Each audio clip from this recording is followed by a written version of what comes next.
ngikubingelele ngikwamukele igama uphastor weningi abanye bangasingoqulani inokho kanti namhlanje futhi njalo sikhona futhi lasikho sidinga khona indaba ethinta ama relationship ithinta imishado kanjalo nenkonzo yaseGamelweni sicishisana nje izinto ezibalile ufuna siqaphele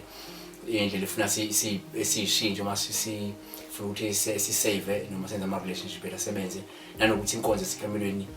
siveze ubumqoka bayo ukuthi ikwazi ukuthi ibambe leyo relationship ngoba ngaphandle kwenkonzo yaseGamelweni le relationship ngeke isebenze kahle kodwa namhlanje ngifuna ukuthi sekugcile kukona la ukuthi kunabantu ababhekene nenkinga kuma relationship uthola ukuthi instead bayathandaza abathandazela ukuthi inkinga ziphele noma ama relationship lawo angabhidliki kodwa uthola ukuthi inkinga ayidingi umthandazo inkinga idinga ukuthi yena uqobo umuntu ashintshe indlela enza ngayo izinto ashintshe indlela acabanga ngayo ashintshe indlela aphathe ngayo umlingani wakhe because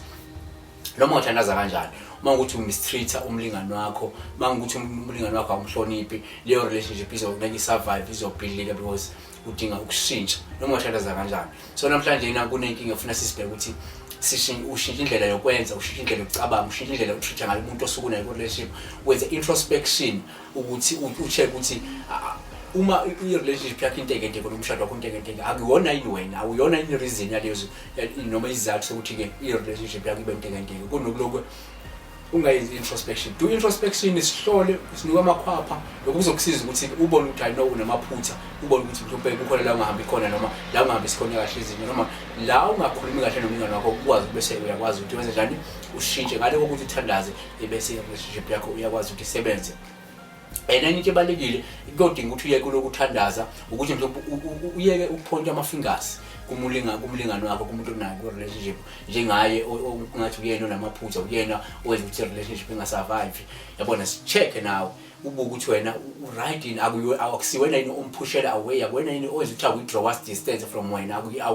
awuyena yini reason eyenza ukuthi afune ukuthi le relationship aphume kuyona instead of praying lokho kuzokusiza ukuthi usihlole wena ubese ushintsha futhi indlela owenza ngayo indlela ocabanga ngayo indlela otreat ngayo umuntu wakho kubalekile ukuthi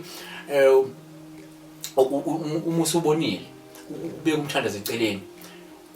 usibheke wena bese ushintsha ukwenza ushintshe ukucabanga ushintshe indlela omphatha ngayo umuntu wakho lokho kuyokwenza ukuthi uma unamaphutha ukwazi ukwa-admit amaphutha admit uma wrong uzehlise uxolise umuntu wakho futhi ukhombise ukuthi uyayisola and ukhombise ukuthi uyafuna ukuthi relationship yenze njani isebenze umveli uyishe ngale kokuthi lokuthandaza kanti inkinga ikuwo uqobo ngoba umthandazo ngeke wenze ukuthi i-relationship ingasebenzi noma i-relationship isebenze ifuna ukuthi wena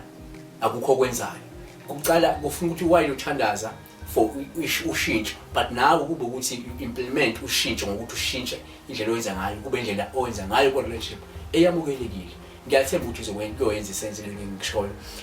ungakhohlwa ukusubscribe ungakhohlwa futhi nokuthi ke phinde sixoxe le ndaba uNkulunkulu enibusise kona konke enivisela kona.